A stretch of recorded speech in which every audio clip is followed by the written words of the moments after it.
আফগানিস্তানের ওপর খেপেছে পাকিস্তান। আফগানিস্তানে বিমান হামলা চালিয়েছে পাকিস্তান।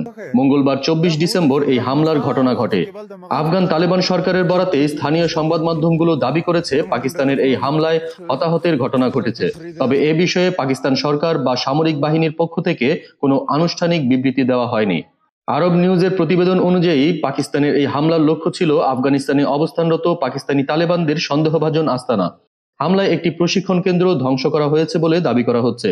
এই ঘটনায় বেশ কয়েকজন তালেবানি যোদ্ধা নিহত হয়েছেন বলে জানা গেছে, তবে হতাহতের সঠিক সংখ্যা নিশ্চিত করা যায়নি।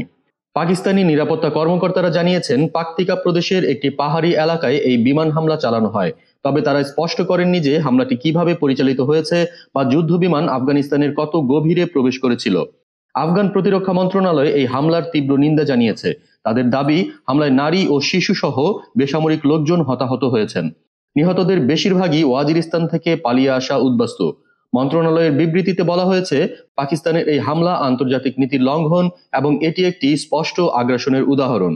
পাকিস্তান এই হামলার বিষয়ে আনুষ্ঠানিক কোনো মন্তব্য করেনি, তবে মার্চ মাসে একটি অনুরূপ হামলার পর পাকিস্তান দাবি করেছিল যে আফগানিস্তানের সীমান্তবর্তী অঞ্চলে সন্ত্রাসীদের আস্তানার ভিত্তিতে এ ধরনের অভিযান পরিচালিত হয়েছে।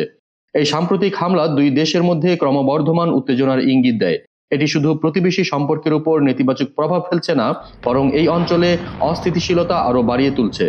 দেশ জগৎ ইন্টারন্যাশনাল ডেস্ক।